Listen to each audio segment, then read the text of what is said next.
ನಮ್ಮ ಕರ್ನಾಟಕದಲ್ಲಿ ಇವಾಗ 3 ವಿಷಯಗಳು ಟ್ರೆಂಡಿಂಗ್ ಅಲ್ಲಿದೆ. ನಂಬರ್ 1 ಧರ್ಮಸ್ಥಳದಲ್ಲಿ ನಡೀತಿರುವಂತ ಇನ್ಸಿಡೆಂಟ್. ನಂಬರ್ 2 ರಮ್ಯಾ ಮತ್ತೆ ಡಿ ಬಾಸ್ ಫ್ಯಾನ್ಸ್ ಗಳ ಮಧ್ಯೆ ನಡೀತಿರುವಂತ ಒಂದು ಇನ್ಸಿಡೆಂಟ್.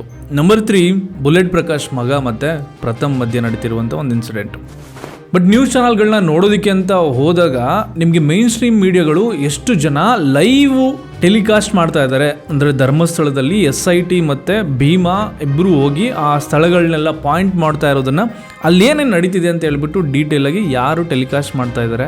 ಜಸ್ಟ್ ಒಂದೇ ಒಂದು ಚಾನಲ್ ನಾನು ನೋಡಿದೆ, ಅದು ನ್ಯೂಸ್ 18 ಕನ್ನಡ, ಅವರೊಬ್ರದ್ದೇ ನಾನು ನೋಡಿದ್ದು. ಸೊ ಇವಾಗ ತುಂಬಾ ಜನ ಕೇಳ್ತಿರುವಂತ ಪ್ರಶ್ನೆ ಏನಂದ್ರೆ ಸೌಜನ್ಯಾಗೆ ನ್ಯಾಯ ಸಿಗುತ್ತಾ? ಈಗ ಧರ್ಮಸ್ಥಳದಲ್ಲಿ ಇಷ್ಟು ಹೆಣ್ಣು ಮಕ್ಕಳ ಮೇಲೆ ನಡೆದಿದೆ, ಅವರನ್ನ ಕೊಲೆ ಮಾಡಿ ಹೂತಾಕಿದ್ದಾರೆ ಅನ್ನುವಂತ ಒಂದು ಪ್ರಕರಣಕ್ಕೆ ಏನೇನು ಉತ್ತರಗಳು ಸಿಗುತ್ತೆ SIT ರಚನೆ ಆದ್ಮೇಲೆ ಅಂತ ಪ್ರತಿಯೊಬ್ಬರಿಗೂ ಪ್ರಶ್ನೆ ಅನ್ನೋದು ಕಾಡ್ತಾ ಐತೆ. ನನಗ್ ಕಾಡ್ತಿರುವಂತ ಪ್ರಶ್ನೆ ಏನಂದ್ರೆ, ಈಗ ಪೊಲೀಸ್ನವರು ಆ ಜಾಗನೆಲ್ಲ ಅಗದು ಅಲ್ಲೇನಾದ್ರೂ ಶವಗಳ ಮೂಳೆಗಳೇನಾದ್ರೂ ಸಿಕ್ಕಿದ್ರೆ ಅದನ್ನ ಕಲೆಕ್ಟ್ ಮಾಡಿದ ನಂತರ ನೆಕ್ಸ್ಟ್ ಏನ್ ನಡೆಯುತ್ತೆ ಅನ್ನೋದೇ ಇವಾಗ ಚಾಲೆಂಜ್. ಯಾಕಂದ್ರೆ ಆ ಶವಗಳನ್ನ ಹೂತಾಕಿ ಸುಮಾರು 16 ವರ್ಷಗಳ ಮೇಲೆ ಆಗಿರುತ್ತೆ. ಈಗ ಆ ಬಾಡಿ ಎಲ್ಲ ಡಿಕಂಪೋಸ್ ಆಗಿ ಬರೀ ಉಳ್ಕೊಂಡಿರೋದು ಸ್ಕೆಲಿಟನ್ ಅಷ್ಟೇ ಇರುತ್ತೆ. ಆ ಸ್ಕೆಲಿಟನ್ ನ ತಗೊಂಡ್ಬಂದು ಇವರೇ ಅಂತ ಐಡೆಂಟಿಫೈ ಮಾಡಬಹುದು DNA ಟೆಸ್ಟ್ ಇಂದ. ಆದ್ರೆ ಅವರ ಮೇಲೆ ನಿಜವಾಗ್ಲೂ ವಿಚಾರ ನಡೆದಿತ್ತಾ ಇಲ್ವಾ ಅಂತ ಹೇಳ್ಬಿಟ್ಟು ಪ್ರೂವ್ ಮಾಡೋದಿಕ್ಕೆ ಫಾರೆನ್ಸಿಕ್ ಕಡೆಯಿಂದ ಆಗುತ್ತಾ ಇಲ್ವಾ ಅನ್ನೋದೇ ಇವಾಗ ದೊಡ್ಡ ಚಾಲೆಂಜ್. ಇವಾಗ ನಡೀತಿರುವಂತ ವಿಷಯಗಳನ್ನ ನೀವು ನೋಡ್ತಾ ಹೋದ್ರೆ ಒಂದೊಂದೇ ಭೀಮಾ ಅವರು ಸಡನ್ ಆಗಿ ಪ್ರತ್ಯಕ್ಷ ಆಗಿ ಧರ್ಮಸ್ಥಳದಲ್ಲಿ ಈ ತರ ಕೇಸ್ಗಳು ನಡೆದಿದೆ,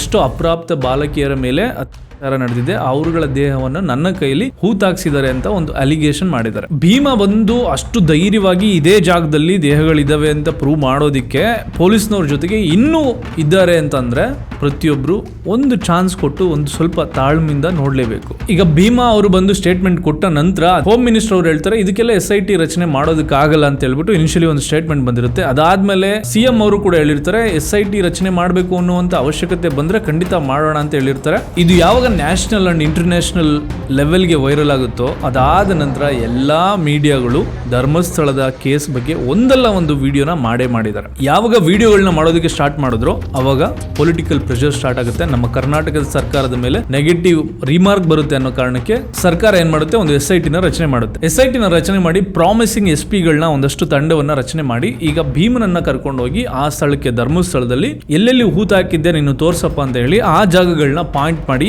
ಈಗ ಆ ಜಾಗದಲ್ಲಿ ಒಬ್ಬೊಬ್ರನ್ನ ಸೆಕ್ಯೂರಿಟಿ ತರ ಯಾರು ಬಂದು ಸಾಕ್ಷಿನಾಶ ಮಾಡದೇ ಇರಲಿ ಅಂತ ಹೇಳ್ಬಿಟ್ಟು ಪೊಲೀಸ್ನವ್ರನ್ನ ಕಾವಲಿಗೆ ನಿಲ್ಸಿದ್ದಾರೆ. ಇವತ್ತಿಗೆ ನಾನು ವಿಡಿಯೋ ರೆಕಾರ್ಡ್ ಮಾಡೋ ಟೈಮಲ್ಲಿ ಇದು ಅಪ್ಡೇಟ್. ಸೊ ಇನ್ನು ನಾಳೆ ನಾಡಿದ್ದು ಆತರ ಒಂದಷ್ಟು ದಿನಗಳು ಎಲ್ಲೆಲ್ಲಿ ಆಗಿದೆ ಅಂತ ಹೇಳ್ಬಿಟ್ಟು ಮಾರ್ಕಿಂಗ್ ಮಾಡ್ತಾರೆ. ಮಾರ್ಕಿಂಗ್ ಮಾಡಿದ ಮೇಲೆ ಅಲ್ಲಿ ಭೂಮಿಯನ್ನ ಅಗದು ಅಲ್ಲಿಂದ ಏನಾದ್ರೂ ದೇಹಗಳ ಮೂಳೆಗಳೇನಾದ್ರೂ ಸಿಕ್ಕಿದ್ರೆ ಅದನ್ನ ಕಲೆಕ್ಟ್ ಮಾಡ್ಕೊಂತಾರೆ. ಕಲೆಕ್ಟ್ ಮಾಡಿದ ನಂತರ ಫಾರೆನ್ಸಿಕ್ ಹೋಗುತ್ತೆ. ಫಾರೆನ್ಸಿಕ್ ಹೋದ ಮೇಲೆ DNA ಟೆಸ್ಟ್ ಮಾಡೋದು ಇಂಪಾರ್ಟೆಂಟ್ ಆಗುತ್ತೆ. ಈಗ ಕಲೆಕ್ಟ್ ಮಾಡ್ಕೊಳ್ಳೋ ಟೈಮಲ್ಲಿ ಏನೇನ್ ಎವಿಡೆನ್ಸ್ ಸಿಗುತ್ತೆ ಅನ್ನೋದು ಕೂಡ ಮ್ಯಾಟರ್ ಆಗುತ್ತೆ.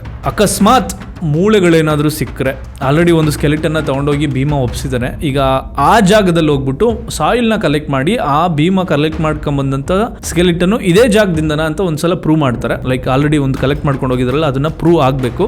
ಅಂಡ್ ಈಗ ಏನಾದ್ರೂ ಬಗ್ದು ಏನಾದ್ರೂ ಸ್ಕೆಲಿಟನ್ಗಳು ಸಿಕ್ಕದ ನಂತರ ಈಗ ಆ ಮೂಳೆಗಳಿಗೆ ಏನಾದ್ರೂ ಫ್ರಾಕ್ಚರ್ ಆಗಿದ್ಯಾ, ಆ ಮೂಳೆಗಳ ಜೊತೆಗೆ ಬೇರೆ ಏನಾದ್ರೂ ಐಟಮ್ಗಳು ಸಿಗುತ್ತಾ ಅನ್ನೋದನ್ನ ಹುಡುಕೋದು ಪೊಲೀಸ್ ಅವರ ದೊಡ್ಡ ಡ್ಯೂಟಿ ಆಗುತ್ತೆ. ಯಾಕಂದ್ರೆ ಬರೀ ಸ್ಕೆಲಿಟನ್ ಸಿಕ್ಕರೆ ಆ ಮೂಳೆಗಳನ್ನ ತಗೊಂಡೋಗಿ DNA ಟೆಸ್ಟ್ ಮಾಡಿ ಯಾರ ಮಕ್ಕಳು ಇವ್ರ ಫ್ಯಾಮಿಲಿ ಯಾರು ಅಂತ ಕಂಡುಹಿಡಿಬಹುದು. ಆದರೆ ಆ ದೇಹದ ಮೇಲೆ ಯಾವ್ದಾದ್ರು ಅತ್ಯಾಚಾರ ಆಗಿದೆಯಾ ಇಲ್ವಾ ಅಂತ ಪ್ರೂವ್ ಮಾಡೋದು ದೊಡ್ಡ ಚಾಲೆಂಜ್. ಯಾಕಂದ್ರೆ ಆಗಿದೆಯಾ ಇಲ್ವಾ ಅಂತ ಟೆಸ್ಟ್ ಮಾಡೋದಕ್ಕೆ ಏನಾದ್ರೂ ಒಂದು ಪ್ರೂಫ್ ಬೇಕು. ಬಟ್ ಈ ಘಟನೆ ನಡೆದು ಸುಮಾರು 16 ವರ್ಷಗಳ ಕಾಲ ಆಗಿದೆ. ಸೊ ಈ ಕೇಸಲ್ಲಿ ನನಗೆ ತಲೆ ಕೆಡೋದಕ್ಕೆ ಸ್ಟಾರ್ಟ್ ಆಗಿದ್ದೆ ಇಲ್ಲಿ. ಅಕಸ್ಮಾತ್ ದೇಹಗಳು ಸಿಕ್ಕರೂ ಕೂಡ ಆ ದೇಹಗಳ ಮೇಲೆ ಅತ್ಯಾಚಾರ ಆಗಿದೆ ಅಂತ ಪ್ರೂವ್ ಮಾಡೋದು ಹೇಗೆ? ಅತ್ಯಾಚಾರ ಆಗಿದೆ ಅಂತ ಪ್ರೂವ್ ಆದ್ರೂ ಸಹ ಇವರೇ ಅತ್ಯಾಚಾರ ಮಾಡಿದ್ದಾರೆ ಅಂತ ಪ್ರೂವ್ ಮಾಡೋದು ಹೇಗೆ? ಇದೇ ಇರೋದು ಇವಾಗ SITಗೆ ದೊಡ್ಡ ಚಾಲೆಂಜ್. ಭೀಮಾ ಅವರು ಬಂದು ಇವಾಗ ಎಲ್ಲಾ ಪಾಯಿಂಟ್ ಮಾಡಿ ಈಗ ಸ್ಕೆಲಿಟನ್ ತೆಗೆದ ಮೇಲೆ ಸ್ಕೆಲಿಟನ್ ತೆಗಿಯೋ ಟೈಮಲ್ಲಿ ಈಗ ಅವ್ರದ್ದು ಒಬ್ಬೊಬ್ರದ್ದು ಒಂದೊಂದು ಕಹಾನಿ ಇದೆ. ಅದೇ ಟೈಮಲ್ಲಿ ಅನನ್ಯ ಭಟ್ ಅವ್ರ ತಾಯಿ ಬಂದು ಒಂದು ಸ್ಟೇಟ್ಮೆಂಟ್ ಕೊಡ್ತಾರೆ, ನನ್ನ ಮಗಳು ಇಲ್ಲೇ ಬಂದು ಕಾಣೆಯಾಗಿದ್ದು, ಅದಾದ್ಮೇಲೆ ನಾನು ಪೊಲೀಸ್ ಸ್ಟೇಷನ್ಗೆ ಹೋದೆ, ಪೊಲೀಸ್ ಸ್ಟೇಷನಲ್ಲಿ ನಾನು ಕಂಪ್ಲೇಂಟ್ನ ತಗೊಳ್ಳಿಲ್ಲ. ಅವರು ಅಲ್ಲಿಂದ ಆಚೆಗೆ ಬಂದು ಕೂತ ಮೇಲೆ ನನಗೆ ಧಮಕಿಯನ್ನು ಹಾಕಿದ್ರು. ಆಮೇಲೆ ಹೊರಗಡೆ ಬಂದ ಮೇಲೆ 4 ಜನ ಕರ್ಕೊಂಡೋಗಿ ನನ್ನ ಒಂದು ರೂಮಲ್ಲಿ ಕೂಡ ಹಾಕಿದ್ರು, ನನ್ನ ತಲೆ ಮೇಲೆ ಹೊಡೆದ್ರು. ಅದರಿಂದ ನಾನು 3 ತಿಂಗಳು ಕೋಮಾದಲ್ಲಿದ್ದೆ. ಜೀವ ಬೇಕು ಅಂದರೆ ಇಲ್ಲಿಂದ ಹೊರಟು ಹೋಗಬೇಕು ಅಂತ ಹೇಳಿ ವಾರ್ನ್ ಮಾಡಿ ಕಳಿಸಿದ್ರು. ನಾನು ಅಲ್ಲಿ ಸ್ವಲ್ಪ ಹೊತ್ತು ಕೂತ್ಕೊಂಡಿದ್ದೆ. ಅಷ್ಟೊತ್ತಿಗೆ ಯಾರೋ ಹಿಂದ್ಗಡೆಯಿಂದ ಬಂದು ಹೊಡೆದ್ರು.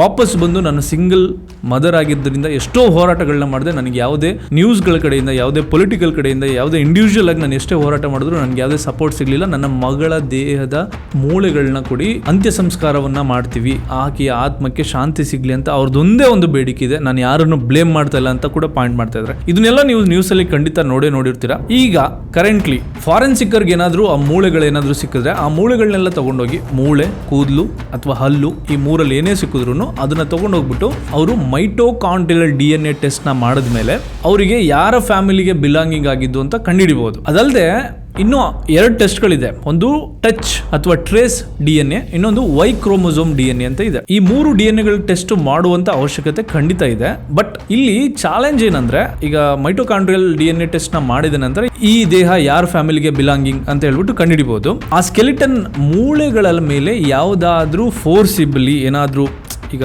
ಯಾರೋ ಒಬ್ರು ಮಾಡಿದ್ದಾರೆ ಅಂದ್ರೆ ಆಬ್ವಿಯಸ್ಲಿ ಏನಾದ್ರೂ ಒಂದಷ್ಟು ಫೋರ್ಸಿಬಲ್ ಆಗಿ ನಡೆದಿರುತ್ತೆ. ಎಲ್ಲಾದ್ರೂ ಮೂಳೆಗಳು ಮುರಿದಿದ್ಯಾ, ಚಾಕುವಿನಲ್ಲಿ ಏನಾದ್ರೂ ಚುಚ್ಚಿದಾಗ ಆ ಮೂಳೆಗಳಿಗೆ ಏನಾದ್ರೂ ಅಲ್ಲೇನಾದ್ರೂ ಮಾರ್ಕ್ಗಳು ಉಳ್ಕೊಂಡಿದ್ಯಾ, ಇದನ್ನೆಲ್ಲ ಅನಲೈಸ್ ಮಾಡಿ ಕಾಸ್ ಆಫ್ ಡೆತ್ ಏನು ಅಂತ ಕಂಡುಹಿಡಿತಾರೆ. ಆ ದೇಹದ ಮೇಲೆ ಆಗಿದೆಯೋ ಇಲ್ವೋ ಅಂತ ಕಂಡುಹಿಡಿಯೋದು ಹೇಗೆ, ಇದೇ ದೊಡ್ಡ ಚಾಲೆಂಜ್. ಅದಕ್ಕೆ ಅವ್ರಿಗೆ ಅವಶ್ಯಕತೆ ಇರೋದೇನಂದ್ರೆ ಆ ದೇಹಗಳ ಜೊತೆಗೆ ಬೇರೆ ಏನಾದ್ರೂ ಎವಿಡೆನ್ಸ್ ಇದೆಯಾ ಅಂತ ಒಂದು ಹುಡುಕ್ಬೇಕು.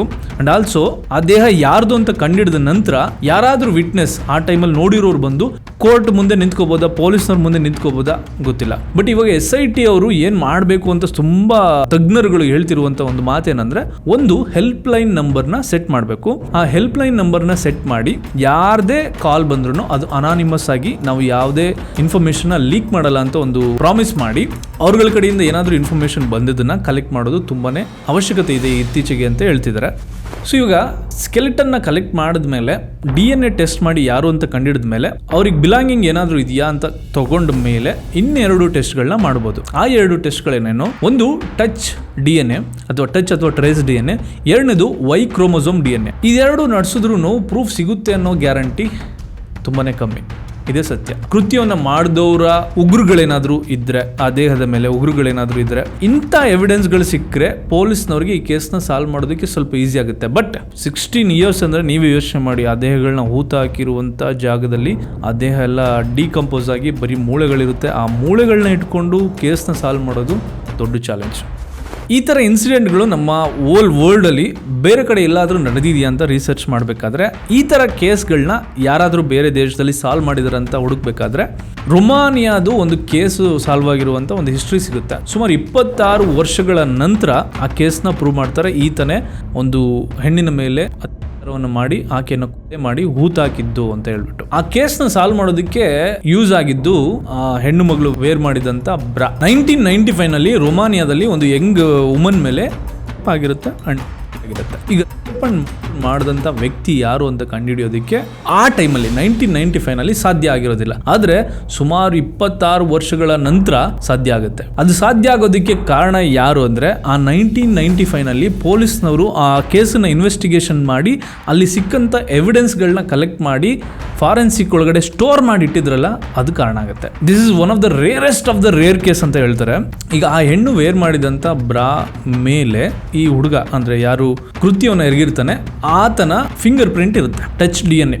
ಸುಮಾರು 26 ವರ್ಷಗಳ ನಂತರ ಟೆಕ್ನಾಲಜಿ ಬೆಳೀತಾ ಹೋಗುತ್ತೆ. ಟೆಕ್ನಾಲಜಿ ಬೆಳೀತಾ ಹೋದ ನಂತರ 2021 ಏನಾಗುತ್ತೆ, ಈ ಕೇಸ್ನ ಸಾಲ್ವ್ ಮಾಡೋದಕ್ಕೆ ಹಳೆ ಎವಿಡೆನ್ಸ್ಗಳು ಏನೇನಿದೆ ಅಂತ ಹೇಳ್ಬಿಟ್ಟು ರಿಫ್ರೆಶ್ ಮಾಡಬೇಕಾದ್ರೆ ಒಂದು ಎವಿಡೆನ್ಸ್ ಸಿಗುತ್ತೆ. ಎವಿಡೆನ್ಸ್ ಸಿಕ್ಕ ಮೇಲೆ ಅದನ್ನ ಸಾಲ್ವ್ ಮಾಡೋದಕ್ಕೆ ಅಷ್ಟು ಈಸಿ ಆಗಿರೋದಿಲ್ಲ. ಯಾಕಂದ್ರೆ ಆ ಸ್ಟ್ರಿಪ್ನ ಆ ಹುಡುಗಿನೂ ಕೂಡ ಟಚ್ ಮಾಡಿರ್ತಾಳೆ, ಈ ಹುಡುಗನೂ ಕೂಡ ಟಚ್ ಮಾಡಿರ್ತಾನೆ. ಸೊ ಎರಡು ಇರೋದ್ರಿಂದ ಇದನ್ನ ಸಪರೇಟ್ ಮಾಡಬೇಕಾಗುತ್ತೆ. ಸಪರೇಟ್ ಮಾಡೋದಕ್ಕೆ ವೈ ಕ್ರೋಮೋಸೋಮ್ದು DNA ಟೆಸ್ಟ್ ಆಗುತ್ತೆ. ಟೆಸ್ಟ್ ಆದ್ಮೇಲೆ ಕೂಡ ಅದು ಫೆಮಿಲಿಯಾರಿಟಿ ಇರೋದಿಲ್ಲ. ಅಂದ್ರೆ ಈತನೇ ಮಾಡಿದ ತಂದೆ ಅಂತ ಹೇಳ್ಬಿಟ್ಟು 100% ಅಕ್ಯುರಸಿ ಇರೋದಿಲ್ಲ. ಅದಕ್ಕೆ ಏನ್ ಮಾಡ್ತಾರೆ, ಫೆಮಿಲಿಯಲ್ DNA ಟೆಸ್ಟ್ ನ ಮಾಡ್ತಾರೆ. This is one of the rarest test.